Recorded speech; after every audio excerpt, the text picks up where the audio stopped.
hecho, ese es el lema Ah, de este espacio de podcast. El éxito es hacer lo que nos apasiona, hacer lo que realmente nos llena y nos hace felices. Y bueno, la verdad es que llevo bastante tiempo siguiendo tu canal de YouTube en donde enseñas el método óptico del tarot. Y también aprovecho de comentarle a las personas que están conectadas que mi madre lee el tarot, entonces comencé también hace un tiempo atrás a leer el tarot de Marsella.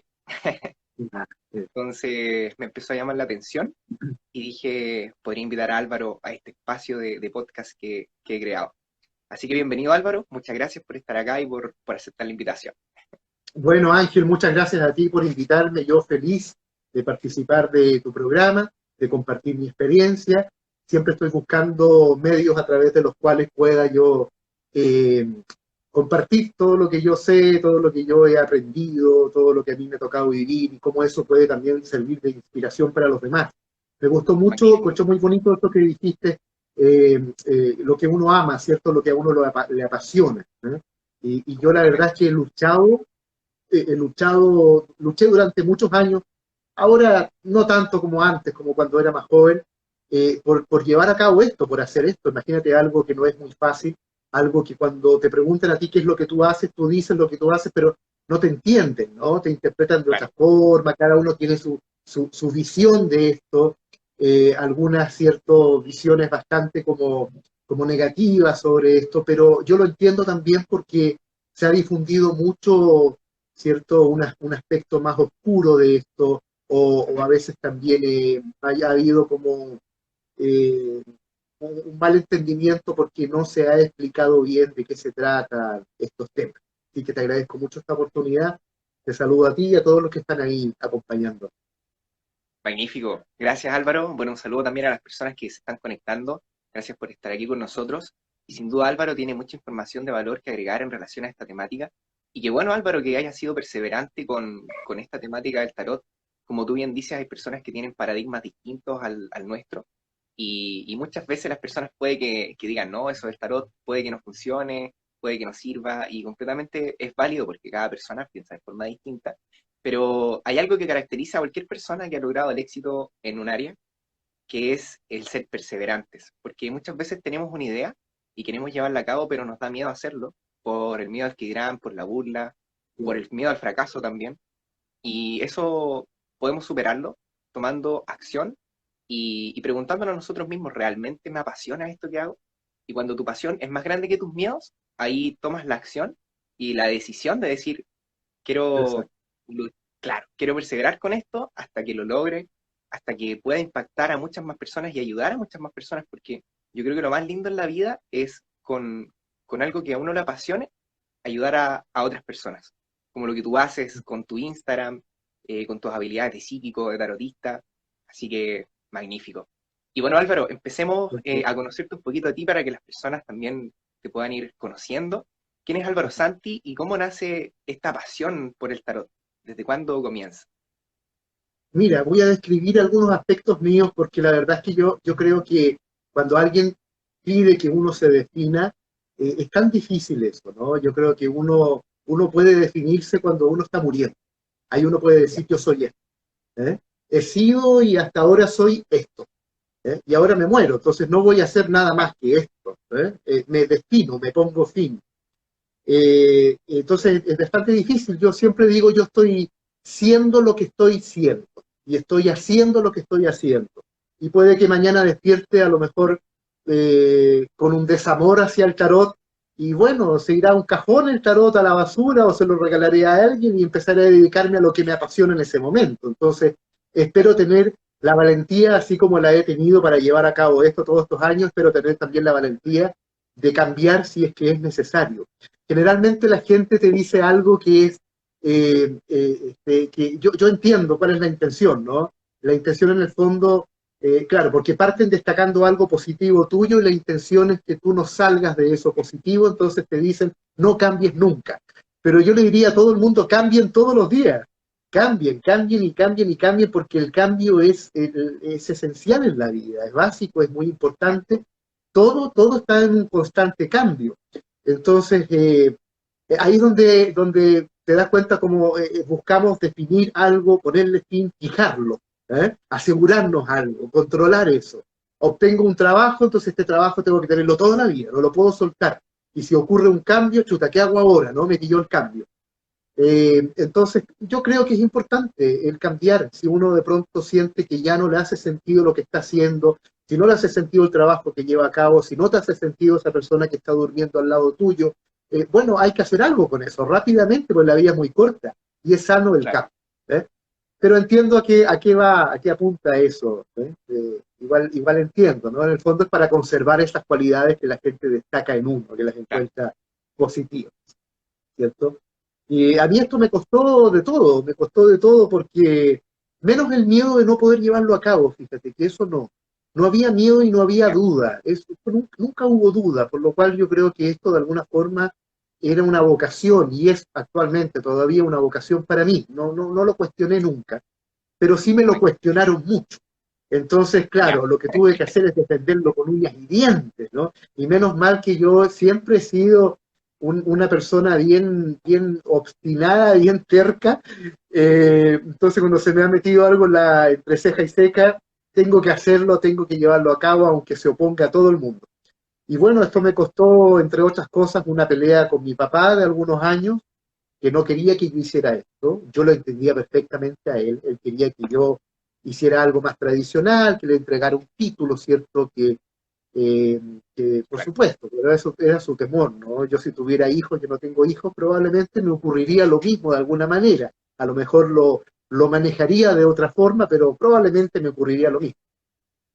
claro, Y tuve también que enfrentar a mi colegio, que era un colegio católico, es todavía un colegio católico, aún existe, y me expulsaron por estos temas, porque yo andaba con libros, andaba con talismanes en la chaqueta, entonces, por ejemplo, ocurrían estas cosas que suelen claro, ocurrir en la sala de clases donde alguien roba, alguien le saca a ya, un compañero, qué sé yo, dinero de la chaqueta, entonces ya, llegaba el inspector y todos teníamos que entregar nuestras mochilas, nuestras chaquetas para que las revisaran. Y cuando llegaban a la mía, metían en el bolsillo, sacaban amuletos y talismanes, no entendían nada. Y como era católico el colegio, entonces eso era grave, pues era una cosa complicada. Y finalmente me echaron, me expulsaron. Ahí dejé de ser católico. ya, Pero, pero bueno, he tenido que pelear con esta gente, ¿ah? Gente que incluso ha sido muy insolente, gente que, como les contaba al principio, no entienden mucho esto, o tienen un mal concepto de esto por experiencia, y llegan a insultarte claro, incluso. Y ahí hay que seguir confiando en lo que uno hace, nada más, y seguir adelante. sí, exacto, exactamente. Bueno, como bien mencionabas, Álvaro, muchas veces está ese paradigma clásico, tradicional, cultural, de que todos tenemos que seguir ese patrón universitario de Sí, graduarnos, tener un título. Y bueno, nuestros padres nos recomiendan eso porque ellos consideran, creo yo, a nivel inconsciente, porque eso les enseñaron a ellos, que eso es claro. lo mejor que puede asegurar la supervivencia de sus hijos, de alguna manera. O sea, si mis hijos se gradúan y obtienen un título, pueden sobrevivir de mejor forma en el medio ambiente. Eso es a nivel Ujú. inconsciente, porque a nivel consciente probablemente un papá le diga a un hijo, no hijo, yo quiero que tú estudies porque es una buena profesión para ti. Pero probablemente a nivel inconsciente lo que quiere el padre es que su hijo pueda desenvolverse de buena manera y pueda sobrevivir. Porque ambos sabemos que, bueno, el Claro. dinero es como el medio actualmente que se utiliza para poder hacer una transacción. Entonces, si uno tiene una profesión, como que padres dicen, mi hijo va a poder ganar un sueldo fijo y va a estar seguro. Pero de eso es lo que muchas veces los padres no le preguntan a sus hijos, o sea, ya hijo, yo quiero que estudies esto, pero ¿qué te gusta a ti? ¿Qué te apasiona a ti? Ujú. ¿Qué te mueve a ti? Y una vez vi una película que se llama Billy Elliot, que era de un chico que era bailarín de ballet. Ah, sí, bailarín. Sí, muy bonita la película. Exacto, exacto. Y ahí le preguntan qué sientes cuando bailas. Y él dice, siento que estoy en el cielo, siento que floto, porque le apasionaba tanto lo que él hacía. Y el papá se oponía totalmente porque estamos hablando del siglo XX, una época completamente conservadora, en donde los hombres no bailaban ballet, solamente las mujeres, y Claro. donde había un pensamiento muy machista. Entonces, el papá se oponía y al final la abuelita lo apoyó y se convirtió en un bailarín de ballet famoso. Y ahí también está el luchar muchas veces con esa fuerza opositora, que lo que más duele a veces es que son nuestros familiares más cercanos. Pero si uno cree en lo que uno está haciendo y uno tiene fe y certeza, bueno, Álvaro es un gran ejemplo de que sí se puede lograr. Y bueno, Álvaro, pasemos a la siguiente pregunta que es, ¿qué Disculpa, el es? problema es cómo creer. Si tienes Ya, a un par de padres que cuando tú eres niño son tus dioses, ¿no? Y claro, que no están validando lo que surge de ti. Entonces, cuando eso no ocurre, es muy difícil, cuando uno es niño, incluso cuando uno es adolescente. A mí me tocó eso, a mí me tocó justamente eso. Y yo quería aquí compartir rápidamente algo que para mí fue básico, que fue muy importante, que si no hubiese hecho eso, probablemente no habría avanzado en esto. Yo no sé qué estaría haciendo ahora. Y lo menciono más que nada porque tu programa es sobre personas que han logrado éxito en la vida y cómo lo han hecho. Entonces, ¿qué tuve que hacer yo? Yo tuve que hacer un trabajo terapéutico con mi papá, con ambos, con mi papá y mi mamá, pero principalmente con mi papá. Y ese trabajo terapéutico yo lo hice con una herramienta que hoy por hoy es bastante conocida, en ese tiempo no era muy conocida, estoy hablando de hace, yo tengo 46 años, ¿no? Y yo empecé con esto a los 11 años, entre 10 y 11 años, Ya, imagínate, a practicarlo, ¿eh? Porque yo nací genial. igual con ciertas habilidades, dones, como dice la gente, pero yo en la adolescencia comencé a practicar esto y no estudiaba en el colegio, me cargaba y yo me dedicaba a esto. Entonces, años después, yo estuve ahí conversé con una amiga mía que fue colaboradora de Alejandro Jodorowsky, que es Gabriela Rodríguez, le envío un besito acá, yo la quiero mucho, y Gabriela me dijo, mira, tú quieres matar inconscientemente a tu papá, porque no estás conforme con él. ¿Eh? Entonces, bueno, hagámoslo, me dijo. Yo te voy a autorizar para que lo lleves a cabo, porque es una pulsión inconsciente, y en el inconsciente no hay moral. No hay moral, no hay ética, nada de eso. O sea, yo puedo querer matar a un hermano, un padre, un vecino. Si se establece eso, se establece. Entonces, en Y lugar de ley. reprimirlo, me dijo Gabriela, llevémoslo a cabo, metafóricamente, para que algo en ti, esa pulsión en ti, descanse y yo no tenga que estar buscando eso. Y bueno, hice todo un ritual con mi papá. Mi papá lloraba, yo lo hacía con él, mi papá lloraba, me pedía perdón. Yo le decía, no, no llores, sigamos con esto adelante. Después lloramos y después nos perdonamos y todo, hagamos este acto como hay que hacerlo. Y yo entonces hice que mi papá validara lo que yo hacía, mediante una especie de diploma simbólico que me explotó el cuerpo con eso, con un billete para valorarme, qué sé yo, una serie de cosas. Estaba mi abuelo entre medio metido también por ahí, porque había un conflicto con él y mi papá. Y bueno, Ya, y armé todo eso y fíjate que yo con eso pude dedicarme a lo que yo quería hacer, que es esto, porque llevaba años tratando de hacerlo, pero no me resultaba bien. Y entonces no tenía exacto, que ver con una falta de conocimiento, de habilidad, tenía que ver con que yo me negaba a esto porque a mi papá no le gustaba. Y yo exacto. tenía como, claro, como la culpa de no haberle entregado a él el título que él me pidió. Entonces, bueno, cumplí con él, le entregué todo lo que él quería, ¿no? Y dije, ahora voy a hacer mi vida. Gracias. ¿Eh? Y me fui. Mi papá ya murió, hace unos años murió, y yo sigo resolviendo temas con él, porque la muerte no finaliza los conflictos que uno tiene con la gente. En el inconsciente la muerte no existe. El inconsciente no sabe de la muerte como nosotros, que tenemos nuestro concepto según la cultura en la cual estamos. Pero el inconsciente no. Para el inconsciente la persona que murió sigue viva, sigue presente. Y entonces tu conflicto continúa. ¿Eh? Y eso es lo que yo tuve que hacer entre tantas otras cosas más, ¿no? Grité, pataleé, rompí cosas, destruí mis departamentos, de todo, hasta que finalmente salió el Álvaro. ¿Eh? Pero Ya, me costó bastante. ¿Mm? Y ese es el mensaje que yo le quiero dar a los demás, porque no todos tienen padres como yo, por ejemplo, que no lo tuve, ¿no? Padres que te validen lo que tú haces. Entonces, primero un llamado a los padres para que no impongan nada, sino que descubran a sus hijos, los motiven con diferentes cosas sin imponer.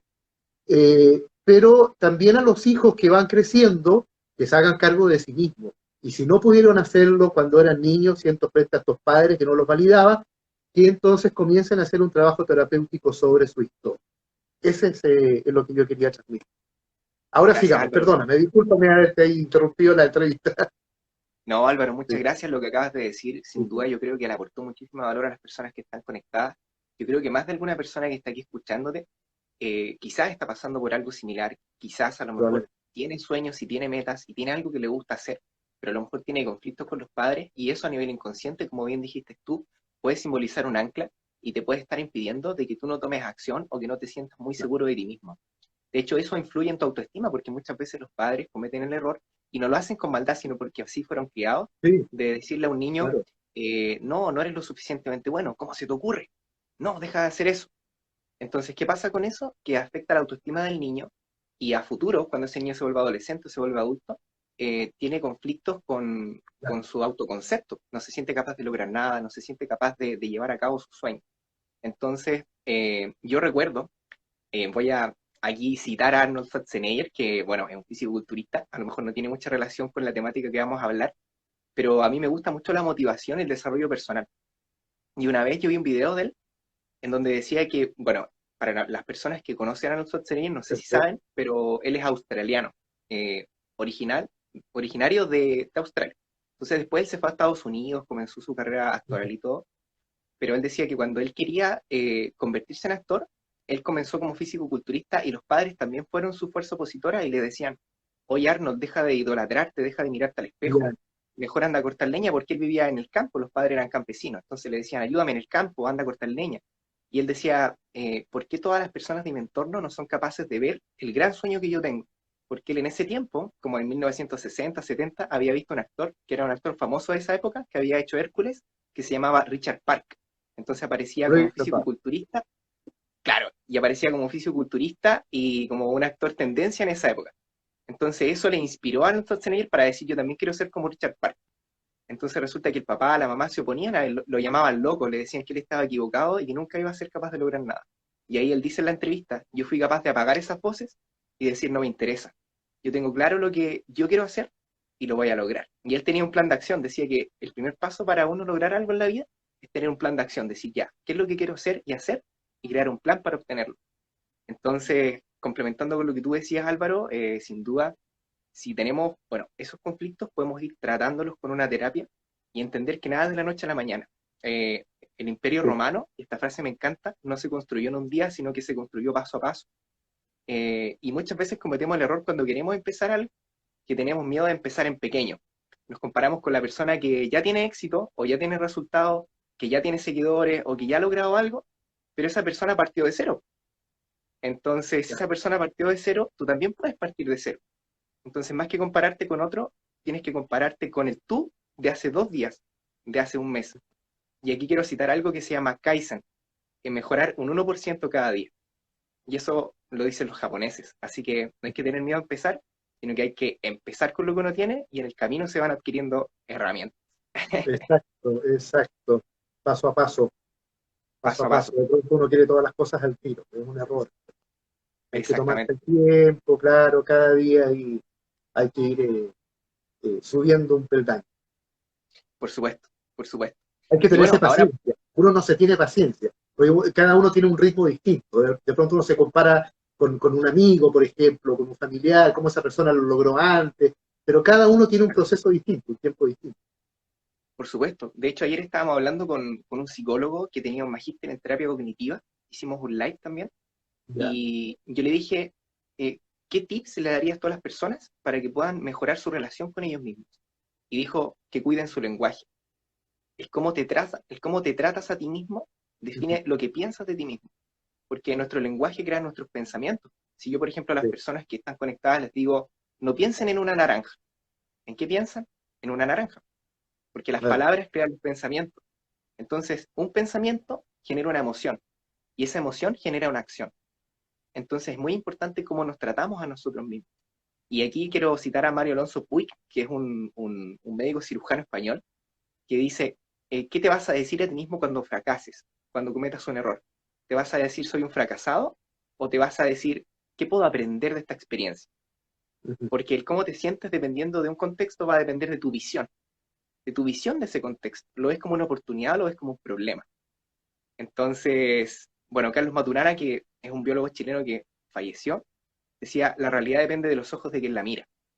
Entonces, nosotros, Humberto Maturana, Humberto Maturana, exactamente, Humberto Maturana, exactamente. sí, Sí, el gran sí, Humberto y una Maturana. frase, el gran Humberto Maturana, por supuesto, y una frase muy bella, y bueno, actualmente la ciencia nos dice que gracias a la neuroplasticidad podemos recondicionar nuestras creencias para aprender creencias y hábitos positivos en relación con nuestro espacio de autocuidado. Es decir, si tenemos patrones mentales que nos limitan, podemos ir recondicionando nuestra mente y nuestros pensamientos para ser más positivos. Y bueno, son temáticas interesantes que podríamos estar hablando con Álvaro aquí muchísimo rato, pero vamos a pasar al tema del tarot. Y vamos a partir, Álvaro, con la primera pregunta en relación con esta temática, que es, ¿qué significa tarot? y desde dónde viene históricamente esta palabra. ¿Qué significa tarot? Históricamente hablando, ¿sí? Bueno, tarot es una palabra, todo esto que nadie sabe qué significa. Nadie sabe a ciencia cierta quién es el autor o los autores de este juego de cartas. Nadie sabe con qué ideología se hizo esto. Eh, no se sabe en qué lugar exactamente se hizo. Eh, es cierto que cada año va surgiendo mayor información, pero hay cosas como esas que yo he mencionado que todavía no están 100% claras. Sobre todo el autor o los autores. Eso sigue siendo anónimo y nadie sabe de qué se trata. Por ahí hay diferentes como teorías, ¿no? Pero ya está distinto. A ver, creo que me habías preguntado cuántos tarot hay y cómo leerlos. Exacto. ¿Algo así fue la pregunta? Exactamente. Ya. Exactamente. ¿Cuántos tarot hay? Mira, no sé si alguien sabe eso. Supongo que en este momento están haciendo un tarot nuevo en alguna parte del mundo. Puede que más de uno. Lo más probable es que en este momento estén haciendo uno. Entonces, no Claro. sé, hay millones y millones y millones. Que todos los años aparecen catálogos de ciertas, digamos, editoriales, ¿cierto? Pero también hay mucha gente que está haciendo su propia baraja de tarot y que un día decide imprimirla y comercializarla. Entonces imagínate, es como preguntarse cuánta gente exactamente hay ahora en el mundo. ¿Eh? Entonces es difícil, pero muchos, muchos, millones, millones, millones, millones. Hay tarot de todo porque los tarot también obedecen a las modas. Entonces, por ejemplo, se hace el tarot de los gatitos, cuando los gatitos están de moda, después se pone de moda el yoga, entonces se hace el tarot del yoga, y después se Ya. preguntan los artistas, ¿qué hacemos ahora? Bueno, hagamos el tarot de los gatitos que hacen yoga, y hacen el tarot de los gatitos que hacen yoga. Te das cuenta, entonces, hay tarot, mira, hay Claro. el tarot de los vampiros, el tarot del tabaco, el tarot del cine, del rock, de los gatos, de los perros, de todo, de absolutamente todo. Y el tarot de Marsella es un patrón. Para la gente que cree que el tarot de Marsella es uno solo y que después se pregunta, ¿pero por qué hay varios tarot de Marsella? Porque Marsella es un patrón en el tarot. Entonces, todos los tarot de Marsella siguen más o menos la misma estructura de ese patrón, Ya. ¿no? Y tampoco fue creado en Marsella. Se le llamó así porque se le bautizó ahí en Marsella. Entonces eso es lo que yo les contaba, ¿no? Lo que te contaba a ti y a los amigos, que no sabemos cuál es el origen del tarot. Cuando la gente me pregunta a mí qué es el tarot, yo lo único que puedo decir es que el tarot es un juego de cartas. Porque si digo que el tarot es un oráculo, uno puede darle un uso oracular. Si digo que el tarot es para leer el futuro, es porque estoy describiendo a personas que leen el futuro con el tarot. Si digo que el tarot es para orientarme y que tiene digamos, un enfoque terapéutico, también estoy describiendo a las personas que decidieron hacer eso con las cartas. Pero si describo esto, en el fondo esto es un conjunto de 78 cartulinas que están impresas, que tienen dibujos y que están impresas y que durante mucho tiempo se usaron para jugar. Lo más probable es que lo que nosotros conocemos ahora como la tradición, ¿cierto?, del tarot, la tradición esotérica, hermética del tarot, lo más probable es que eso haya sido lo que se comenzó a cocinar en el siglo XVIII, XIX, cuando empezaron a surgir los ocultistas, y los Claro. ocultistas son los que observaron esto y dijeron, bueno, mira, parecen figuras simbólicas. Entonces, tomaron la justicia, por ejemplo, del tarot y se dieron cuenta que en todas las culturas hay digamos, el arquetipo de la justicia. Por ejemplo, para los egipcios está Palas Atenea, ¿eh? Perdón, la diosa Maat. Para los griegos está Palas Atenea. Entonces, cada cultura tiene su concepto de la justicia. Está el sol, Exacto. está la luna, está el diablo. Son como figuras arquetípicas, lo cual no quiere decir necesariamente que el que diseñó esto haya querido plasmar figuras arquetípicas.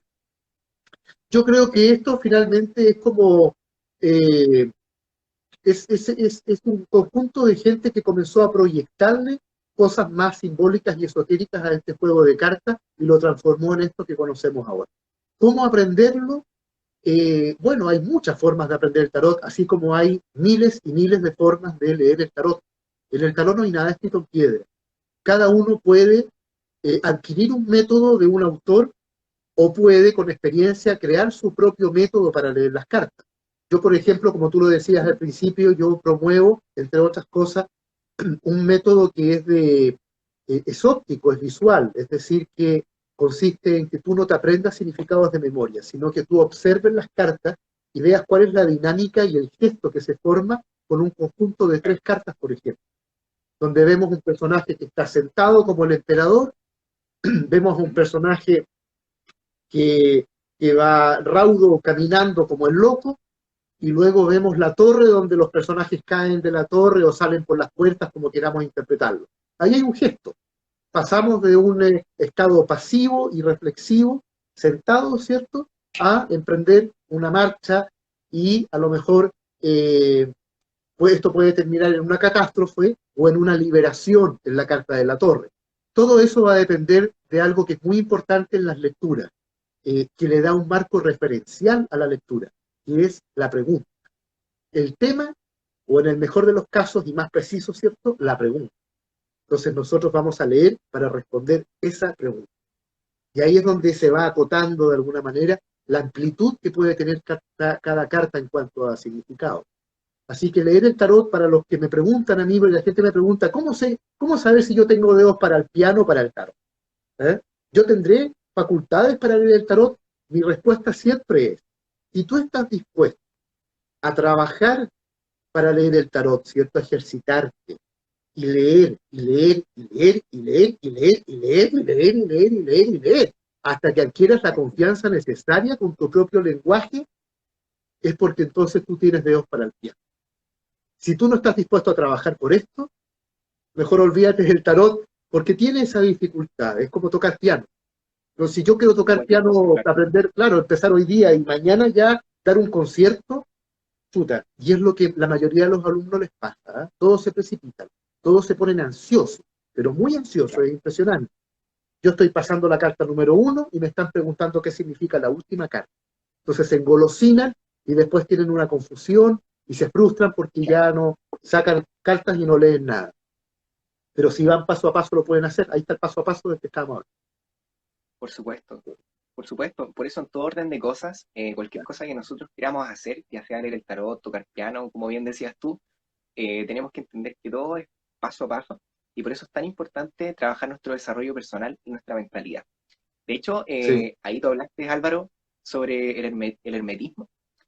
Nosotros tuvimos de invitado en este espacio también a Sixto Paz Wells, ufólogo, Ah, y justo, él si lo también conozco, nos...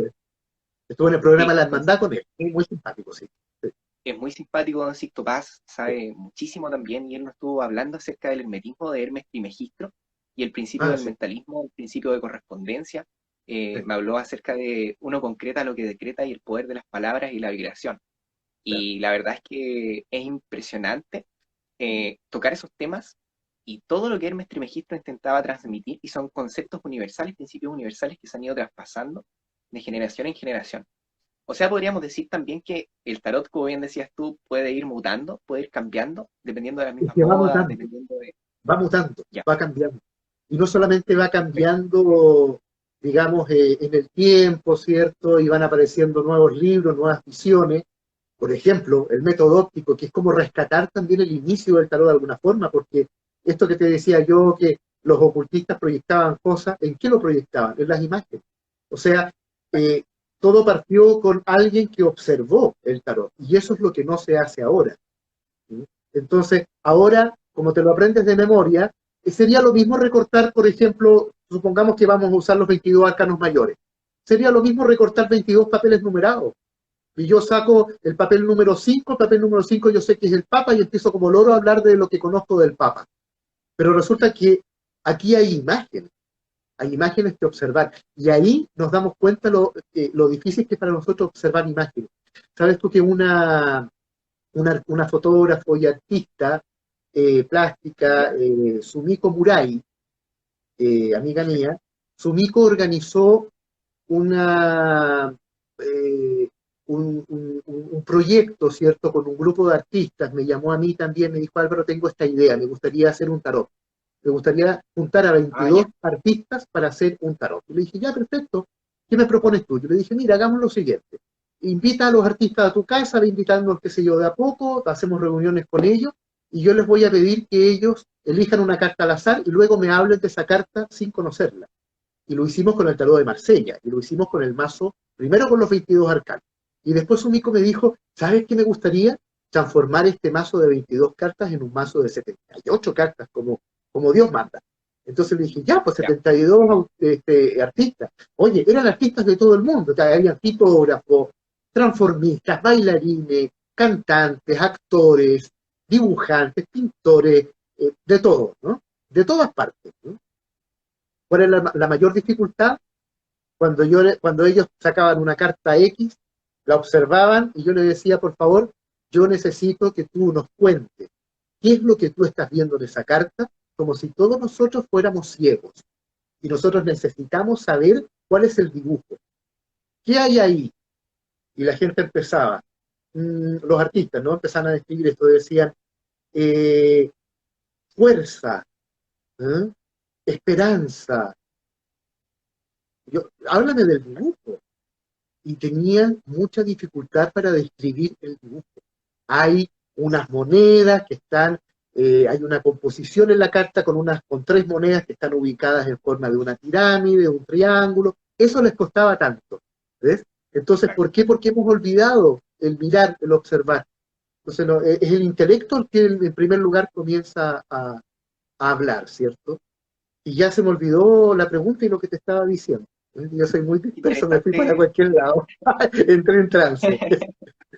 Qué interesante lo que tú acabas de tocar, Álvaro. Y no importa, eso pasa cuando uno le apasiona ¿Cómo? lo que Ah, uno hace, sí. uno se desvía y habla sobre diferentes cosas cuando uno le gusta sobre lo que uno Sí, está viste, hablando. uno se va por diferentes lados. Claro, claro. Pero tú tocaste un tema súper interesante Claro. que es que muchas veces nos cuesta observar y describir lo que estamos viendo porque vivimos en un mundo muy efímero, muy acelerado. Tenemos que levantarnos y ir Sí, al trabajo. Generalmente el celular piensa por nosotros y no dedicamos espacios a estar en soledad, espacios para meditar, espacios para encontrarnos con nosotros mismos. De hecho, el otro día hice un Reels que hablé sobre 4 tips que recomendaba para poder tener una vida un poco más calmada. Y entre esos tips yo recomendaba estar en soledad. Entonces, muchas veces estamos acostumbrados a que los demás decidan por nosotros o estamos muy acostumbrados a que el celular piense por nosotros. Nos levantamos en la mañana, ¿qué es lo primero que hacemos? Tomar el celular. Nos vamos a acostar en la noche y ¿qué es lo primero que hacemos? Dejar el celular de lado, pero muchas veces ni siquiera lo apagamos. Entonces, es bueno practicar eso de decir, ya, ok, me voy a destinar, aunque sean 5 minutos o 10 minutos, a observar ya sea un árbol o observar un pájaro, porque de hecho eso caracterizó a Grecia en la Edad Antigua, que los filósofos pensaban y observaban mucho y así se fueron preguntando varias cosas y así nace la filosofía, del por qué, y se empiezan a sí, cuestionar todo. Claro, entonces eso es súper útil y una práctica que nos ayuda mucho para poder encontrar respuestas que muchas veces están en nuestro interior. Y de hecho el tarot se relaciona mucho con encontrar las respuestas en nuestro interior, como tú bien decías, con la energía, con la mente, porque más allá de observar la imagen, yo creo que lo que se conecta es la mentalidad o la energía que todos tenemos. De hecho, justo de eso te quería hablar, Álvaro. ¿Cómo crees tú que se relaciona la energía y el poder de la mente cuando uno, bueno, está con un consultante y quiere leer el tarot? ¿Cuál es la importancia de eso? así es, claro. Sí, bueno, hay varias cosas que entran en juego, ¿ah? Cuando uno hace una lectura de tarot. Tiene mucho que ver también con las inclinaciones de cada uno, con la visión que tenga cada uno de estos. Yo me he dado cuenta que también los alumnos, la gran mayoría de los alumnos que yo he tenido, tienen la sensación, y tal vez por eso también no practican tanto, no se preocupan tanto de aprender a leer, porque tienen la sensación de que esto es una especie de herramienta mágica, pero mágica entendido como algo que tiene como una vida propia y que tú tienes que bautizar, activar y que esto te comienza a hablar solo. ¿Eh? La verdad es que mis talleres, mis cursos de tarot tienen como finalidad de que cualquier persona con un mínimo de cultura pueda aprender a leer las cartas, pero sin necesidad de considerarlas un instrumento mágico que por sí solo va a dar respuesta, sino que entendiendo que yo en el fondo voy a meterme esto en mi cabeza como una especie de chip, de aplicación, que está llena de códigos, que yo voy a comenzar a entender, y que yo después entonces voy a hablar con esos códigos y esos símbolos. ¿Sí? Y para eso la verdad es que no es necesario que una persona tenga una intuición desarrollada, flor de piel, pero yo me he dado cuenta que el ejercicio de leer las cartas, claro que va despertando en ti esa intuición que está en todos, pero que muchas veces está adormecida o a veces también está prohibida por una formación más patriarcal, más Claro, masculina, más lógica, más racional, más ¿cierto? tradicional. Claro, entonces, qué difícil igual es entrar en estos temas cuando uno no ha tenido, digamos, a lo mejor como en mi caso, esa formación que yo desde niño, estas cosas yo, para mí eran súper naturales y después comencé a crecer y comencé como a darle como una explicación, pero siempre estuvieron. Entonces yo la verdad es que Claro. intentaba que lo racional no aplastara eso, ¿eh? No lo cohibiera, sino que cohabitara con eso. Entonces, cada vez que yo entraba en el pensamiento racional, que yo por signo zodiacal, yo soy Géminis, yo soy muy mental, ¿eh? Muy mental, muy de la razón, me apego mucho a eso. Pero por otro lado estaba esto otro también. Entonces yo dije, bueno, qué bueno, porque tengo ambas, ¿cierto? Las reconozco, pero yo voy a hacer que se den la mano dentro de mí, que sean amiguitas, las dos, la mente racional y la mente intuitiva. Y pudieron coexistir, pero entiendo que hay personas que les resulta muy difícil porque han tenido una formación en la cual se ha negado lo otro y no se han dado cuenta o lo han aceptado y han ido como cohibiendo entonces la intuición. Pero la intuición siempre está presente. Entonces, para muchas personas el ejercicio de leer todos los días las cartas va de alguna forma permitiendo que aflore entonces eh, este hemisferio que se encarga más, ¿cierto?, de percibir, este hemisferio que es más analógico, que no es lógico, sino que es analógico, que es metafórico, ¿eh? Y permiten que eso vaya surgiendo sin darse cuenta, solamente leyendo cartas. Tal vez si se dieran cuenta les costaría más y empezarían como a controlarlo más. Pero como esto empieza a surgir como un juego y empiezan a leer, comienza a fluir. Y eso, claro, que entra en juego muchas veces en las lecturas, a veces de forma impresionante. Yo me sigo impresionando en las lecturas, todas las cosas que ocurren, cómo las cartas se repiten, cómo yo de repente pienso en una carta y cuando la saco es esa, porque yo me doy cuenta más o menos, como ya vengo leyendo hace un rato a una persona, me doy cuenta más o menos qué puede salir ahora y salen las mismas cartas. Y a veces me adelanto y le digo, a ver, capaz que salga aquí la luna y sale la luna. Entonces se producen muchas cosas así que Jodorowsky les llama pequeños milagritos, dice, con el Son tarot, ¿no? Cosas que sincronicidades, parecen muy curiosas, claro. claro.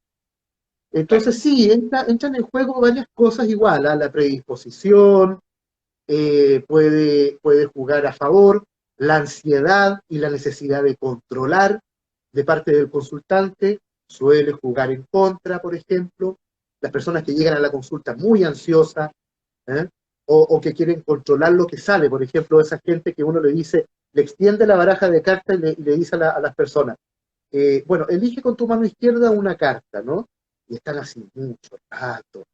Y te cuentan muchas veces el cuento, que se lo cuentan a ellos mismos, que necesitan tomar un contacto profundo, intuitivo con la carta que va a salir, y tú te empiezas a dar cuenta que lo que están haciendo en el fondo es controlar esto, porque no quieren que Claro. salgan cartas como la muerte, como el colgado, como la torre. Entonces, en el fondo es como que están tomándose el tiempo para hacer la mejor elección. ¿Eh? Entonces yo les digo, en ese caso yo les digo, oye, elígelo sin pensar, que esa va a ser la mejor carta, no controle, suéltalo. ¿Eh? Y dice, dije, cualquiera, esa va a ser. Es que si me equivoco, es que no te vas a equivocar, la carta que elegiste es la carta que tiene que hablar. ¿Eh? Entonces ahí hay un exceso muchas veces de control. También en las preguntas se ve. O sea, yo tuve por ahí una consultante que empezó a pololear y a la semana de pololeo quería saber si se iba a casar con su pololo, y ella era rubia, tenía unos genes medios alemanes, él era más moreno, ¿cierto? Tenía los ojos oscuros, entonces ella quería saber si iba a tener un hijo con él, si iban a ser sanos, si no iba a tener alguna deficiencia mental el hijo, y si iban a ser con los ojos negros como mi pareja o con los ojos azules como los míos. Y yo digo, ya, no, eso es el colmo. No, eso ya, claro. Entonces ahí tú te das cuenta también cómo la gente tiene una necesidad muy grande de controlar todo su entorno y no Claro, fluye así, también. Pero para responder tu pregunta, sí, hay varios factores que entran en juego. Hay varios factores. Y si somos supersticiosos, hay el doble de factores que entran en juego porque si estamos tirando las cartas y ladró un perro afuera, puede ser de mal agüero. ¿eh? O que estamos leyendo las cartas y vino un trueno, bueno, entonces pues, alguien se va a morir, no sé. Pero eso ya corresponde a la superstición. Claro. a las Yo, yo, creencias, creo claro. que, yo creo que sí, todo lo que ocurre en una lectura, uno puede interpretarlo. Uno sí puede interpretarlo. Pero también hay muchas supersticiones que son muy fatalistas y que al final lo que la gente está haciendo es como buscar la quinta pata al gato y a ver en qué momento voy a fracasar. Hay consultantes que Claro, te llevan al fracaso también. ¿Por qué te llevan al fracaso? Porque ellos están buscando fracasar. Entonces boicotean la exacto. lectura para que la lectura salga mal y ellos por dentro quedan satisfechos y dicen, sí, ahí me estoy confirmando que yo tengo mala suerte, que yo soy un fracasado. Hasta mi lectura fracasó. Hay de todo en esto. Uno Exacto. como lector va conociendo eso a poco, ¿ah? Después la experiencia te ayuda mucho. Tú ves cruzar a una persona a la puerta de tu consulta, ya más o menos sabes a qué viene, cómo se sienta, Exacto. cómo se expresa y todo. Sí. Por supuesto. Por supuesto. Y eso igual es súper Ahí creo que interesante respondí tu porque pregunta. sí, Álvaro, completamente, completamente. Y lo que tú tocaste sobre las personas que muchas veces se autosabotean es algo muy interesante porque, bueno, hay un psicólogo que se llama William James, que fue un psicólogo del siglo XX muy famoso, que dice, No es la creencia creará interesante, la... no es interesante, es interesante. de los fenómenos paranormales. ¿Qué son los espíritus y de qué manera pueden los espíritus controlar nuestros pensamientos o nuestras emociones? Bien. A ver, los espíritus, el espíritu se le denomina al alma cuando sale del cuerpo, en el fondo. Cuando la persona fallece y lo que denominamos alma sale del cuerpo, se le denomina espíritu. Es como lo mismo, pero adquiere otro nombre. ¿Sí? Ese es el espíritu, entonces, que es como en el fondo es como la energía de la persona que falleció, ¿cierto? Que abandonó ese cuerpo. Ese espíritu, una vez que se transforma en espíritu, ya comienza un proceso que es evolutivo, que en algunos casos puede durar para nosotros, ¿ah? Porque somos nosotros los que estamos calculando esto con el tiempo que nosotros inventamos. Ese proceso entonces de cruzar al otro lado para nosotros puede durar mucho, mucho tiempo. Para la percepción nuestra de ese espíritu que está cruzando, pueden ser años, puede ser mucho, mucho, mucho tiempo, una eternidad a veces. Y en otros casos puede ser muy rápido, ¿no? Bueno, al otro lado el tiempo no existe, entonces nadie está preocupado de, chuta, son las 5 de la tarde y todavía no hago mi proceso de cruzar. No. Entonces ahí yo me he dado cuenta, por mi experiencia, es cierto que hay espíritus, por ejemplo, que por diferentes razones se mantienen apegados a este plano, porque están a lo mejor defendiendo a algo o a alguien, protegiendo a alguien, protegiendo un terreno que a lo mejor, o una casa que les costó mucho adquirir en vida, porque no saben que todavía que han fallecido, que han muerto, no lo saben, y ahí pueden permanecer mucho tiempo, o porque tienen rabia, porque tienen deseos de venganza, o porque no pudieron desconectarse de alguien que amaban mucho. ¿Eh? O sea, hay muchos motivos, ¿no? También puede ocurrir que alguien que tenga un mal concepto de la muerte se quede atrapado después de morir. Yo me he dado cuenta que lo que experimenta el espíritu al otro lado tiene mucho que ver con las creencias que sostenía en este plano cuando estaba vivo. Ahí respondo a tu primera pregunta. La segunda pregunta que me hiciste creo que es cómo ellos controlan nuestros pensamientos. Yo me he dado cuenta que somos nosotros los que permitimos que ellos tengan un control sobre nuestros pensamientos.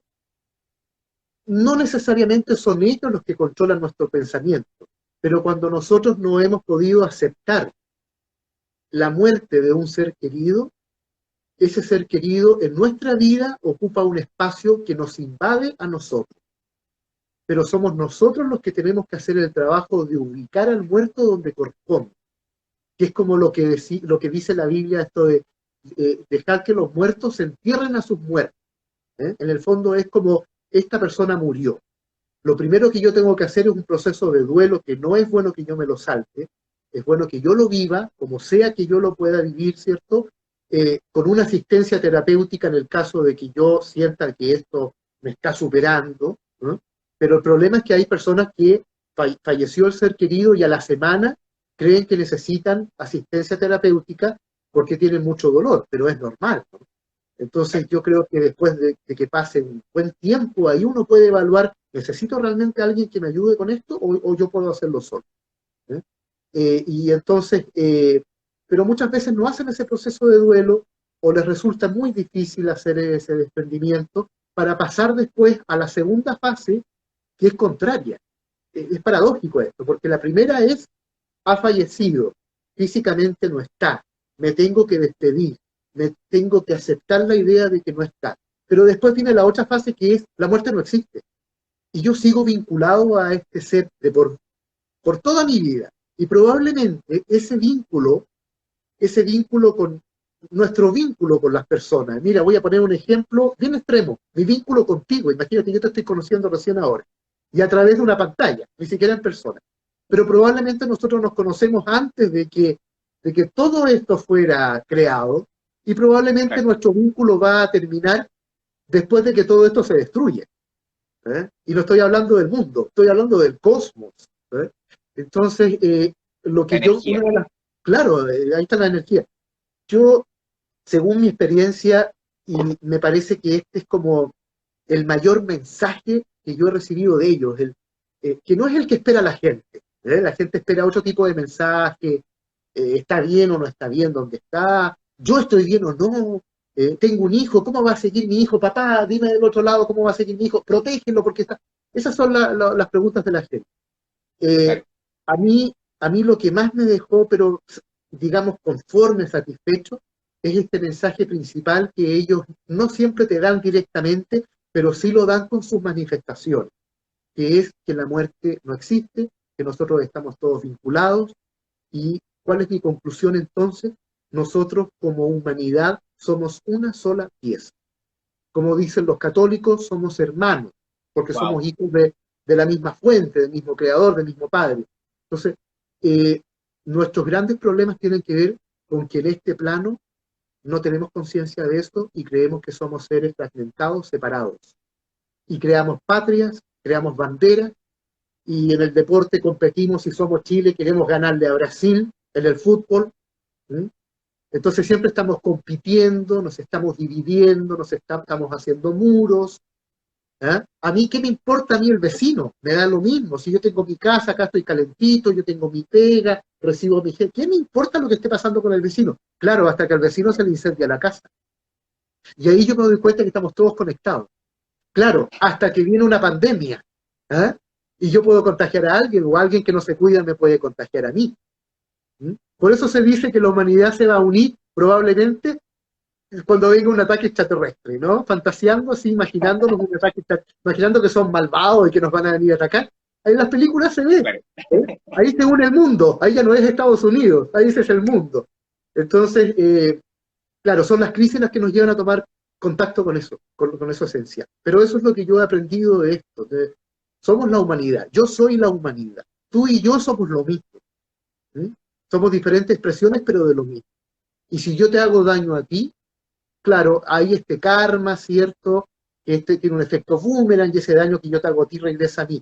Y yo creo que es más rápido, fíjate, yo creo que mientras yo te estoy enterrando un cuchillo a ti, por poner un ejemplo, me lo estoy enterrando al mismo tiempo a mí, porque tú eres yo y yo soy tú, visto desde de esa forma. Y creo que Exactamente. cuando se dice, claro, viene un efecto boomerang y a veces viene años después, bueno, es lo que demora en manifestarse. Pero yo, cuando yo te daño a ti, yo me estoy dañando al mismo tiempo. Cuando yo hago un bien para ti, yo me lo estoy haciendo a mí. ¿Sí? Si entendiéramos eso, Por supuesto. Por imagínate, supuesto. no hay guerra, se acabaron las guerras. Claro. Exacto. Y bueno, si la muerte no existe, ¿podría existir la reencarnación? ¿Y podríamos tener vidas pasadas? Mira, yo estoy comenzando a creer que sí. Para mí la reencarnación siempre ha sido un poco un conflicto, pero a ver, no la niego, nunca la he negado, ¿sí? nunca la he afirmado. Es lo mismo que me ocurre con los extraterrestres, no los niego, no los afirmo, lo dejo ahí abierto, pero con la reencarnación mi problema es que yo me doy cuenta que con mucha frecuencia la gente cuando tiene un problema, en lugar de revisar las experiencias de esta vida, se arrancan a una vida hipotética. Ese es el problema. ¿Eh? Entonces, este conflicto que tengo en donde yo no me siento valorado, donde ningún jefe me valora, ¿qué será? Y por ahí viene alguien con un delirio y te dice, no, lo que pasa es que tú fuiste un esclavo en Egipto o donde sea y una autoridad, qué sé yo, te castigó porque tú no hiciste las cosas como deberías de haberla hecho. Entonces en esta vida estás viviendo lo mismo. Pero resulta que con esa misma persona uno revisa su vida y se da cuenta que a lo mejor tuvo un padre que no lo valoró.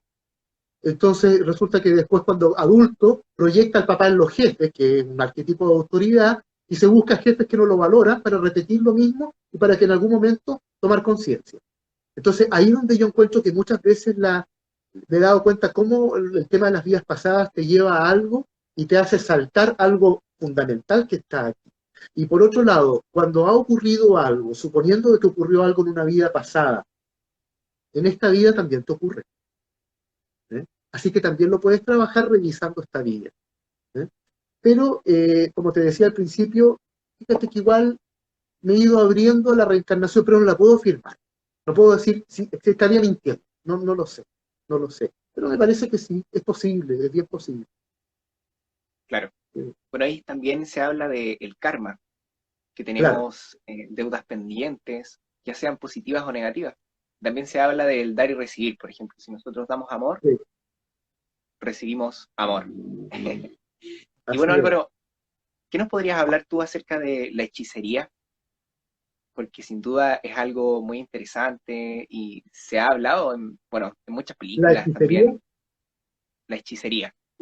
la magia, la hechicería, la brujería, la magia, todo eso. Sí, bueno, a mí me ha encantado de niño, ¿ah? Estudiar sobre estos temas. Antes se le llamaba ocultismo. eh, Siempre me ha gustado, yo desde muy niño hacía rituales, a mí me gusta mucho el ritual. Mis juegos eran rituales, eran verdaderos rituales. Yo lo he contado desde que estoy en televisión y doy entrevistas que cuento lo mismo. Yo me puse muy celoso cuando nació mi hermana. Yo tenía 7 años cuando mi hermana nació. Yo lo único que quería era un hermanito, y quería un hermanito hombre. ¿Ah? Fíjate que después me enteré que hubo un aborto por ahí, de un hermano que probablemente era hombre. Mira cómo son las cosas. Pero eso me enteré hace un par de años. De hecho, ese niño es medio protagonista en una novela media de terror, drama terrorífico que yo estoy escribiendo. Bueno, pero ¿qué te iba a decir? Eh, bueno, me interesó mucho esto. Y claro, cuando nació mi hermana yo me puse muy celoso. Entonces mis juegos reflejaban mis estados de ánimo, lo que ocurría conmigo, lo reflejaban mis juegos. Como yo no jugaba con los autitos y las cosas típicas, yo me inventaba juegos. ¿Eh?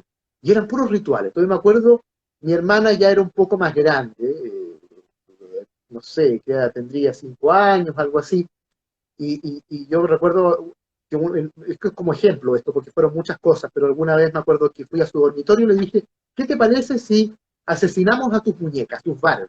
Ah, ya le encantaba, pues era niña, le gustaba jugar a todas estas cosas. Entonces, colgábamos a las Barbies, las ahorcábamos, en mi dormitorio estaban todas colgadas en el techo, ¿no? Así colgadas. Y yo hacía pasar a mis tíos, qué sé yo, a los familiares, ¿no? Que no entendían nada de esto, miren cómo ejecutamos a las Barbie, ¿no? Están todas las muñecas muertas, ¿no? Y después de esto, yo fabricaba cajas de cartón con mi hermana en forma de urnas, las pintábamos y metíamos a las Barbies ahí, y previo ritual mortuorio, las enterrábamos en el jardín de la casa y les poníamos a todas una crucecita así como lápidas, ¿no? Una crucecita ahí parada. Después mi papá cuando jardineaba, ¿cierto? Y trataba de plantar una flor, salían entonces los cadáveres de las muñecas. Entonces mi papá gritaba y decía, ¿Ya? ya estás enterrando muñecos en el patio.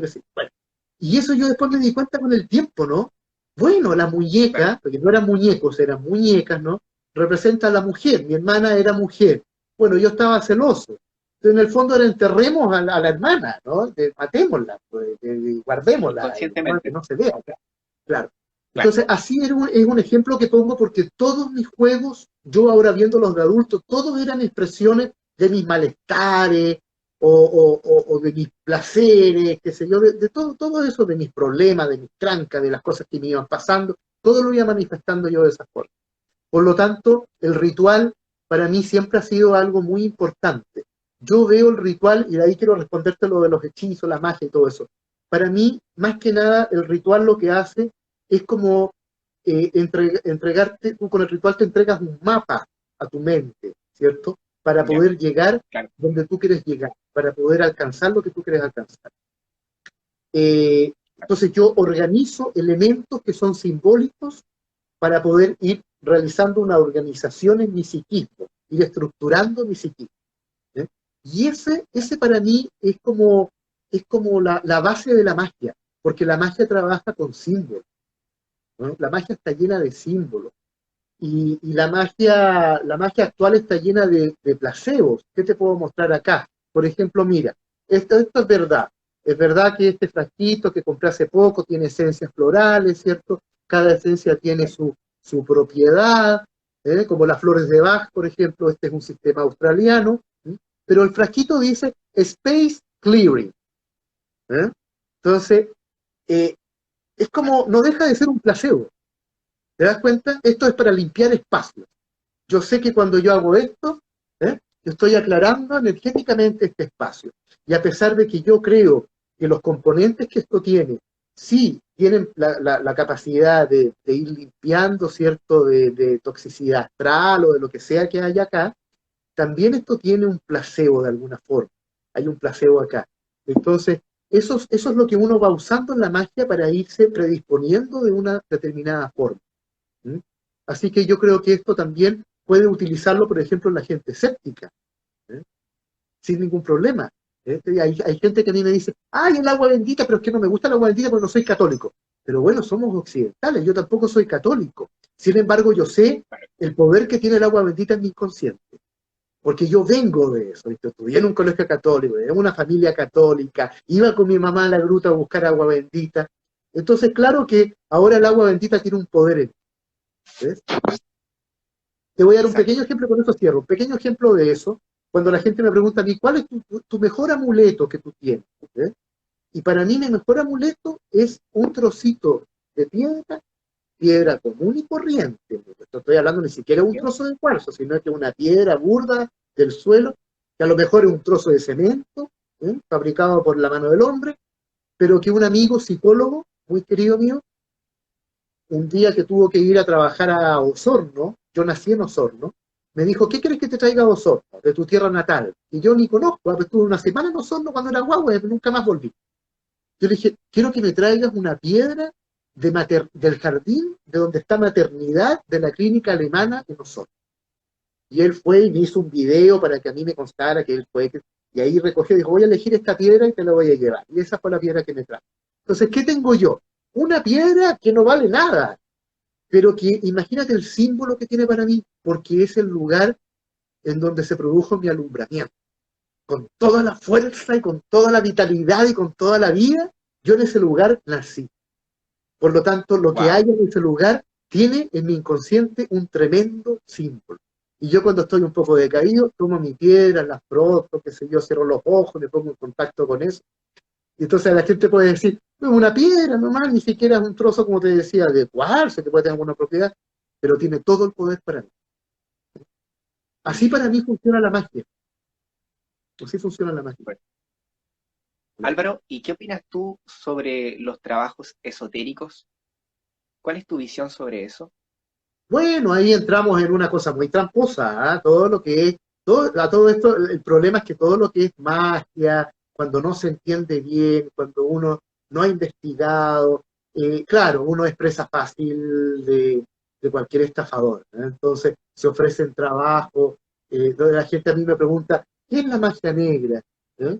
Y yo he escuchado a personas explicar la magia negra en programas de televisión, a colegas míos, a participantes de programas psíquicos, por ejemplo, cuando le han preguntado, da unas tremendas explicaciones. Mira, Yo doy una muy simple. La magia, uno distingue la magia negativa de la magia positiva con algo muy sencillo. Cuando tú pasas a llevar la voluntad de otra persona, inmediatamente es magia negativa, aunque lo hagas dentro de una iglesia.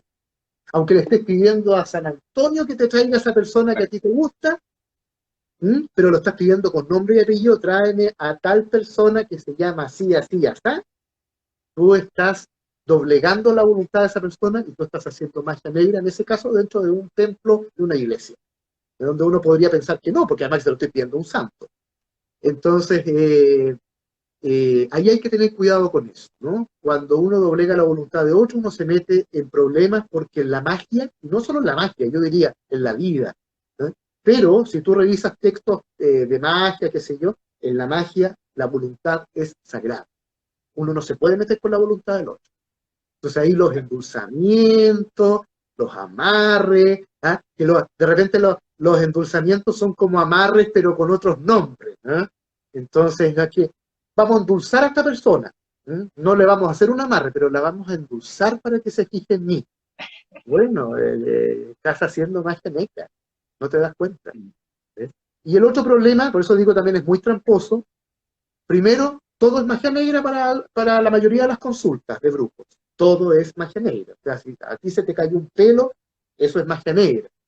¿Eh? Todo se justifica así. ¿Por qué? Por dos razones. Primero, porque muchas de esas personas no tienen mucha cultura, entonces es más fácil atribuirle un problema psicológico, por ejemplo, a la magia negra. Y segundo, porque es más fácil sacar plata así. Es mucho más fácil.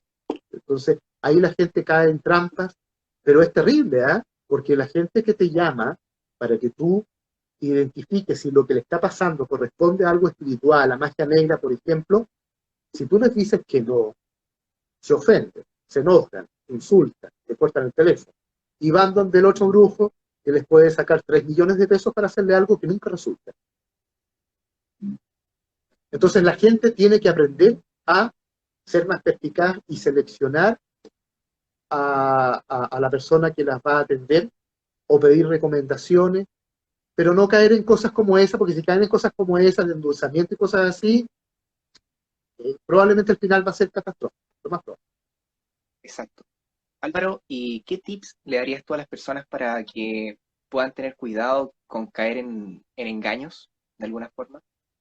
Que ojalá la lectura los conduzca básicamente a ellos mismos y no a buscar culpables. Sepárate de este hombre porque este hombre es malo y tú te mereces a alguien bueno. Yo en esa situación me pregunto, ¿por qué esta persona está con esa persona que escribe como mal? Sea mala o no, pero la describe como mala. ¿Por qué esa persona está ahí? ¿Ah? Entonces, en lugar de arranquémosle de los brazos esta clienta mía a ese mal hombre o a esa mala mujer, ¿cierto? Bueno, ¿qué te está pasando? Veamos, ¿por qué tú estás en esto? ¿No? Entonces, cuando alguien va con ese espíritu, con esa predisposición, eh, cuando alguien va a una lectura entendiendo que él es el protagonista de su vida, ¿eh? Y que no es como, dime si me va a llegar plata, dime si me va a llegar algún día el amor, como si yo no tuviera nada que ver con esto. Yo estoy mirando una película mía, entonces dime qué viene en la película, cuál es la siguiente escena.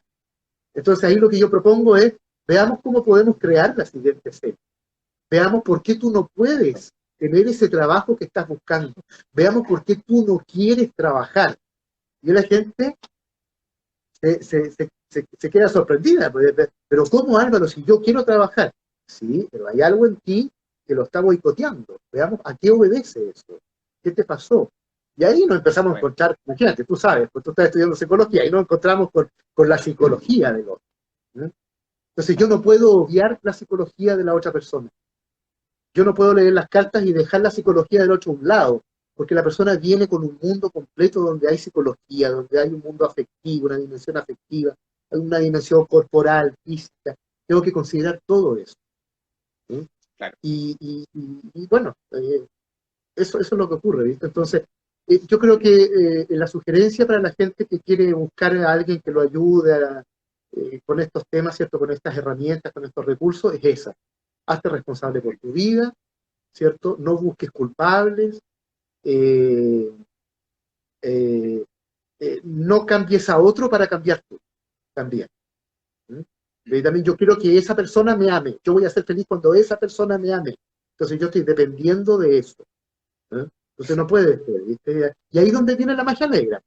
Yo voy a hacer que ese jefe me contrate, porque yo no soy capaz de transformarme a mí para yo crear mis oportunidades. Entonces, Wow, finalmente es una wow. declaración, claro, de una gran incapacidad. Esa es finalmente cuando tú caes en esto, estoy declarando que yo no soy capaz, no me la puedo, no valgo, ¿eh? Etcétera. Exactamente. Sí, Importante lo que acabas de decir, Álvaro. Oye, Álvaro, sí, ¿y pero no lo qué dice el Urú porque significa? no conviene. No conviene, no es comercial lo que estoy diciendo para nada, es anticomercial. No, pero está bien, o sea, tienes toda la razón. Somos protagonistas de nuestras vidas y de alguna manera el tarot es una guía, pero al fin y al cabo nosotros tomamos la decisión final y nosotros podemos ir creando nuestras circunstancias. Por Oye, supuesto. Álvaro, ¿y qué opinas tú acerca de la telepatía? ¿Y qué significa ser psíquico? ¿Es lo mismo o son cosas distintas? No, es que ser psíquico es más amplio. Ser psíquico significa poder vincularte con tu entorno a través de otro tipo de percepciones, a través de sensaciones, a través eh, de vías que no son muy lógicas, ¿viste? Que no siguen una estructura ordenada. ¿Eh? Eh, yo todo esto, y entre paréntesis, el otro día hice un taller que se llama Despierta tu intuición, que no lo había hecho desde el año 2002, sino, no, antes, el año 2000, por ahí. Y ahí se dieron Hace cuenta, yo bastante les dije, tiempo, se van a impresionar. ¿Ah? hace bastante tiempo ya. Sí, pues. Y ahí y yo les dije, con este taller se van a impresionar ustedes, porque se van a dar cuenta que son psíquicos, que son intuitivos, ¿no? Y la gente seguramente no todos deben haber creído eso, ¿no? Y después los hice adivinar una película que yo tenía pegada en un papel aquí en la cabeza. Tú sabes que la persona, porque eran muchos alumnos, era por Zoom, yo tuve la posibilidad solamente de hablar con uno de ellos, el resto hizo el ejercicio, después me los mandaban, pero pude interactuar con una sola persona que sirvió de ejemplo para los demás. Y esa persona dio con el nombre de la película. De las miles y miles de películas que hay, la película era Wow, Titanic, y esa persona me dijo, es Titanic, frente a todo. wow. Entonces, pero eso no fue todo. Los demás me decían, Álvaro, mira, y me mostraban las cosas que habían escrito y estaban todas conectadas con el Titanic. Y hay muchos de ellos también pensaron en Titanic. Entonces, Qué claro, loco. te das cuenta, todos somos intuitivos. El taller de intuición no era para inyectarte un ingrediente intuitivo, sino que era para aprender a reconocer la información intuitiva. ¿Ves? Bueno, pero ahí nuevamente me fui a otro lado. Te estaba respondiendo, te respondí una parte y me faltó otra pregunta. ¿Cuál era la segunda pregunta? Hiciste otra pregunta. Sí, estábamos hablando acerca de la telepatía, ¿Sí? que es la comunicación psíquica de alguna manera entre dos personas. Ah, ya, Pero de perfecto. alguna manera lo que dijiste se relacionó también en cómo tus alumnos pudieron dar también con ciertas características de la película. Claro, claro. Entonces, Bueno, me acordé también de eso porque este taller no lo hice solo, lo hice con un investigador paranormal, un amigo, ¿ya? y, y él me dijo, me lo dijo delante de todos, me dijo, ¿te diste cuenta que en este ejercicio que hiciste igual entró la telepatía? Ah, claro, le dije yo, sí, bueno, porque tenía el papel acá. Y en el fondo era, ¿en qué película estoy pensando? Entonces sí, la telepatía para mí, claro que existe. O sea, y yo creo que todos lo hemos comprobado en la vida, ¿eh? De conectarnos telepáticamente con alguien, saber qué está pensando esa persona, eh, este, no sé, pues hay tantos ejemplos que podríamos ahora pensar en diferentes ejemplos en donde se comprueba la telepatía, el pensamiento telepático, y sobre todo en personas que están muy unidas en pareja. Por ejemplo, mis abuelos que estuvieron toda la vida casados y se querían mucho, se amaron hasta el final, mis abuelos, ellos tenían un vínculo muy telepático. Era impresionante, de repente escucharlo, ver, comprobar esto. Yo cuando he estado en pareja también me ha pasado, y yo creo que a ti también, yo creo que a la mayoría de la gente le ha pasado con las Sí, parejas, con los hijos, ¿cierto? Tener ese vínculo telepático. Y ahí es donde yo digo, bueno, estamos todos conectados, pues, y es más, ni siquiera es que estemos conectados, somos uno solo, somos una sola cosa. por supuesto. Por supuesto. Y bueno, Álvaro, ya para ir cerrando esta conversación, este podcast que hemos hecho, que ha estado muy interesante, yo creo que sin duda a las personas que se han conectado les ha gustado bastante, porque he visto bastantes comentarios positivos, bastantes preguntas que le han hecho a Álvaro también, y vamos a ver si Álvaro puede responder alguna de las preguntas que la gente le ha hecho. Por Ah, ejemplo, a ver, sí. Carla dice, ¿cómo bendecir a las personas? No, como te nazca. Hay tantas formas, hay muchas maneras, porque hay mucha gente en el mundo. Entonces cada uno va creando diferentes formas, igual que los hechizos, ¿no? Los hechizos son todos creados. Estas cosas no nos han llegado de otra dimensión, son cosas creadas, ¿no? Eh, pero no, como le nazca del corazón, lo que ella crea. Si cree en Dios, será en el nombre de Dios, pero puede ser en el nombre de la naturaleza, del universo, de mi ser interior, de mi alma, del amor, ¿no? Yo te bendigo y puedes hacerle algún gesto con algún elemento, puedes usar agua bendita, si no te gusta el agua bendita puedes usar aceite de oliva, de pronto una gotita de aceite de oliva en la frente, con un símbolo que puede ser una cruz o puede ser un símbolo de Reiki o puede ser un círculo. Entonces también va a depender mucho de las creencias de la persona que bendice. Perfecto. Yo podría inventarle ahora una manera, podría crear una bendición para esa persona, pero también lo puede hacer ella. Exactamente. Bueno, aquí tenemos otra pregunta. Dice, ¿cuál crees que es el evento más mágico que has vivido? Oh, hay tantos, oye, yo creo que tendría que elegir uno al azar, porque hay tantos, tantos, tantos, tantos. Eh, hay uno que a mí me encanta, ¿no? Cuando yo a los 15 años más o menos empecé a practicar los viajes astrales, porque empecé a salir ¿Sí? espontáneamente del cuerpo, claro, y lo comprobaba, lo comprobaba. Pero todas estas cosas que surgían de mí de forma espontánea, yo las empezaba a practicar, buscaba la manera de practicarlas para, para tener como un cierto control sobre eso, para poder entrar y salir cuando yo quisiera de eso, ¿no? Entonces empecé a practicar los viajes astrales. Recuerdo que fue con un libro de Lobsang Rampa, no me acuerdo ahora el nombre. Bueno, ¿Ya? pero empecé a practicar esto. Y una noche yo estaba en mi dormitorio y de pronto siento cómo comienzo a salir del cuerpo. Empecé a experimentar primero un hormigueo en el cuerpo que es como característico cuando yo salgo del cuerpo. Y luego entonces empecé a sentir que iba saliendo, saliendo, hasta que ya me empecé a ver, ¿no? Y me incorporo como en el fondo pongo los pies en el suelo, ¿no? Me incorporo de forma vertical y comienzo a salir ¿Ya? de mi casa y voy a la casa de mis abuelos que quedaba al fondo. Mi casa, yo vivía en Concepción, estaba en el exterior y la casa de mis abuelos estaba después de un jardín que había. Era todo un terreno que era de ellos. Bueno, la cosa es que mi abuelo era masón.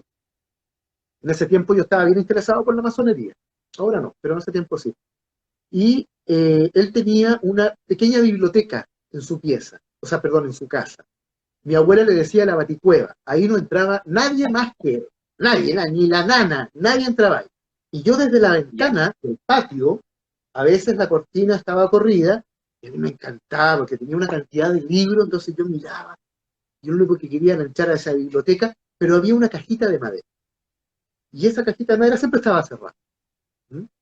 Yo en este viaje astral, yo atravieso la muralla de esta baticueva, como le decía mi abuela, entro en la biblioteca de mi abuelo, me dirijo a donde está la caja de madera, la abro y adentro hay una bola de cristal.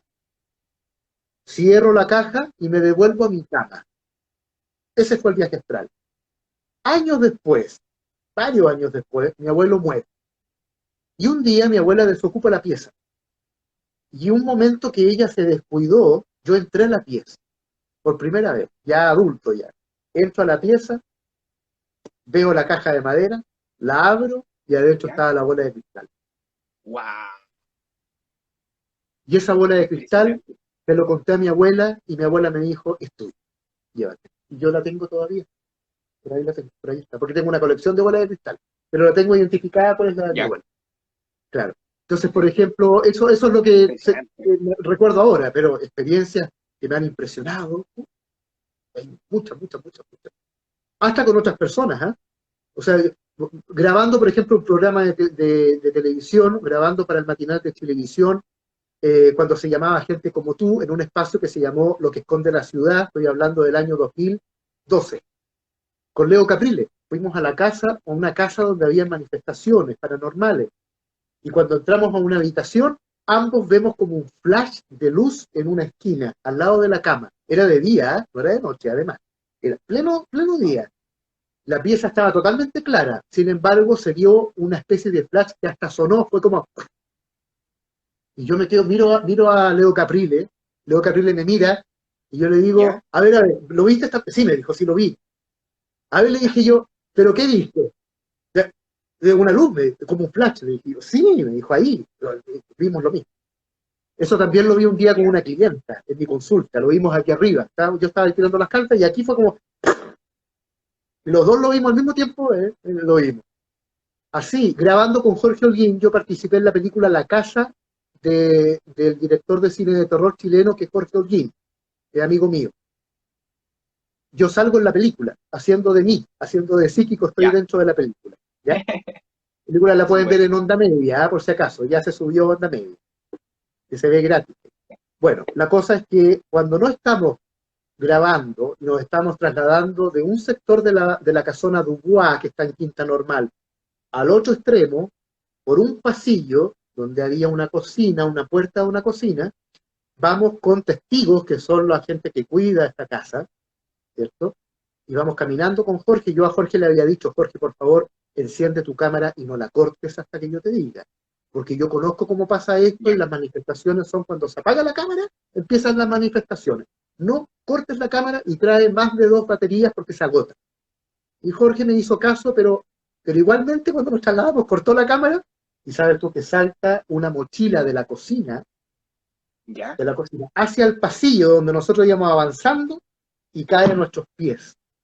Pero saltó de la cocina, no cayó la mochila. Yo entré inmediatamente a la cocina, yo soy bien escéptico, ¿eh? Yo entré a la ¿Ya? cocina a ver si había algún cable, si había alguien haciendo cosas al tiro. Porque sé que hay mucho galleteo en televisión y todas estas cosas. No había nadie. La cocina era una caja de fósforo, pequeñísima. Y la mochila estaba sobre un mueble. Si la mochila se hubiese caído, se cae dentro de la cocina. Sin embargo, saltó en el aire, voló y cayó a nuestros pies. Y hay testigos. No quedó grabado, pero hay testigos. Y Jorge es testigo. Jorge es uno de los testigos. Claro. Ahí tienes Wow. otra cosa que quedamos así como... Qué impresionante. Álvaro, bueno, tú mencionaste que tu abuelo era masón. Sí. ¿Qué significa ser masón? ¿Será verdad que tienen el control del mundo y del sistema o no? Ah, mira, yo he entrado poco en eso, ¿ah? Me acuerdo que la última vez que conversé de eso fue con mi amigo Cristian Contreras, con el doctor Fay. A él que le El gustan doctor las Freud. conspiraciones, ¿no? Yo no soy mucho de conspiraciones. Eh, Hay algunas cosas que sí, sí, sí. Yo las reviso, leo el tarot y me doy cuenta que hay una mano que está metida ahí, que está haciendo cosas, ¿no? Venimos saliendo de una pandemia que tiene algunas características, algunos elementos de esos también. Bueno, pero según yo, ¿no? Según lo que yo he visto, eh, la masonería, en el fondo, lo que hacen los masones es como intentar desarrollarse al máximo. ¿Sí? Ellos creen mucho en ellos mismos, en el hombre en sí, en el hombre, ¿cierto?, en el ser humano y en la El humanismo, posibilidad del ser humano, ¿cierto? Perdón, sí, como en el humanismo, ¿cierto? De alguna exacto, manera. claro, de alguna manera, ¿no? Bueno, ellos tienen el gran arquitecto, que es como el creador, que viene siendo como Dios, y ellos trabajan mucho con símbolos, mucho. Eso es una de las cosas que a mí más me apasionó de la masonería. Y saber que mi abuelo era masón, y que cuando se enfermaba mi abuelo, por ejemplo, yo veía cómo en este mismo lugar que te decía yo, que en el viaje astral yo avanzaba en todo este jardín antes de llegar a la casa de mi abuelo, por ahí pasaban, cuando mi abuelo se enfermaba, llegaban tipos vestidos, todos de oscuro, con abrigos, era invierno, y eran como grupos de 5 que iban a verlo y volvían, salían después. Y mi abuelo se mejoraba. Entonces tenían reuniones raras. ¿Cierto? Cuando mi abuelo murió, eh, uno de los compañeros de la masonería le dijo a mi abuela, no te preocupes porque él está bien.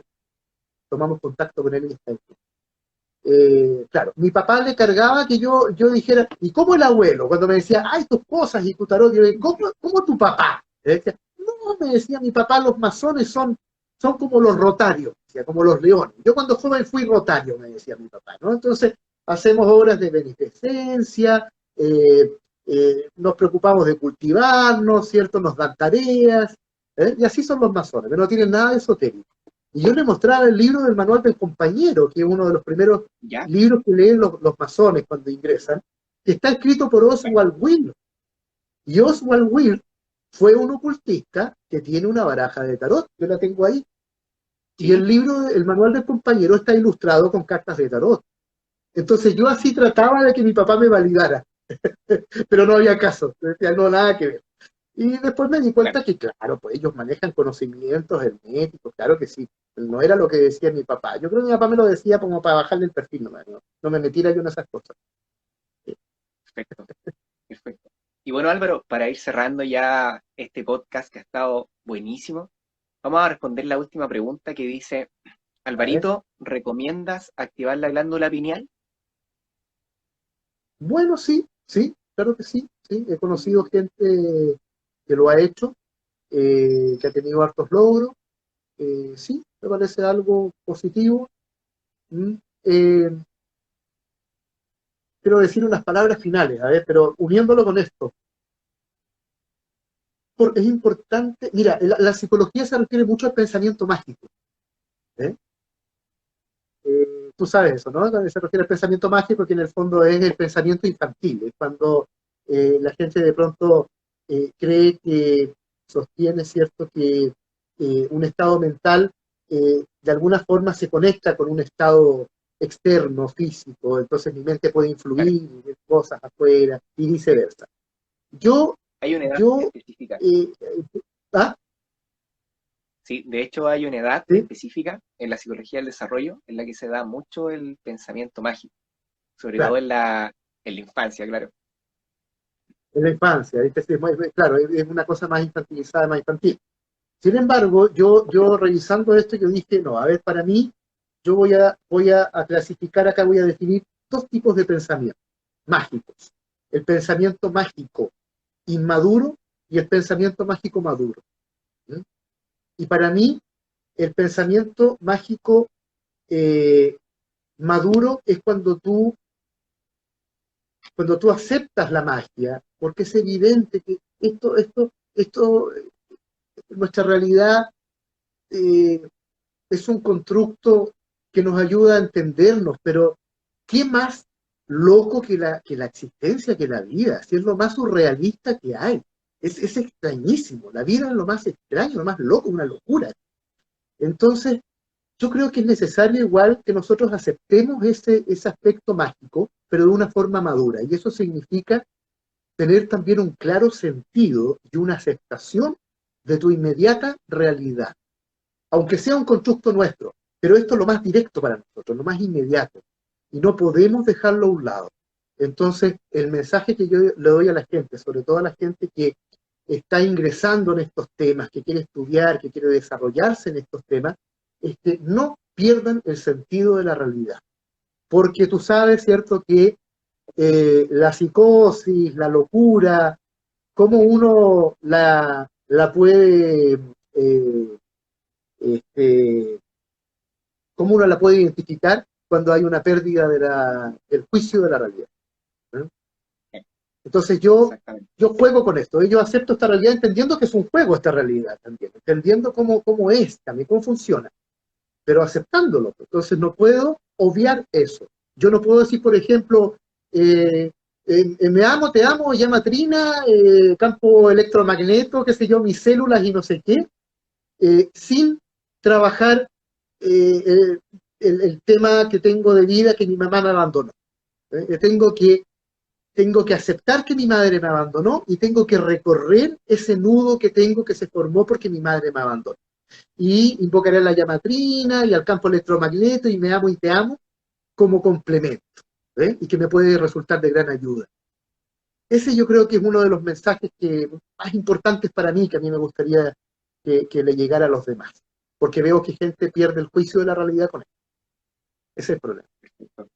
Y todo es mágico, todo es absolutamente mágico, y no es así tampoco. Claro, claro que sí. Bueno, Álvaro, muchas gracias por estar en este espacio. Hablemos de éxito. Espero que las personas que estén conectadas les haya gustado muchísimo.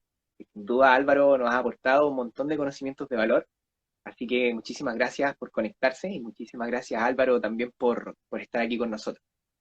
Así que, Álvaro, te envío un gran abrazo a distancia y espero vernos en otra oportunidad.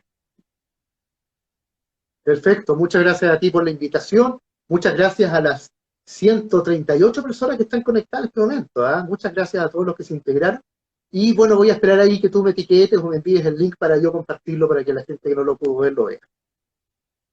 Perfecto. Bueno, también quiero mencionarle a las personas que están conectadas que esta grabación va a quedar guardada y la vamos a subir a Spotify, la vamos a hacer podcast para que la puedan escuchar. Pueden Súper, buscar mi espacio de podcast como Hablemos de Éxito y también mi canal de YouTube que se llama Hablemos de Éxito, para que también ahí puedan ir y volver a escuchar este live que ha estado interesantísimo. Así que perfecto. Álvaro, Te deseo todo el éxito del universo para ti, ¿eh? No suerte, pues la suerte es para los flojos. Te deseo éxito, mucho éxito a ti. gracias Álvaro, te envío un gran abrazo a distancia, espero que mañana tengas un excelente, excelente día y para todas las personas que están conectadas también. Chao. Súper. Gracias, Ángel, nos vemos.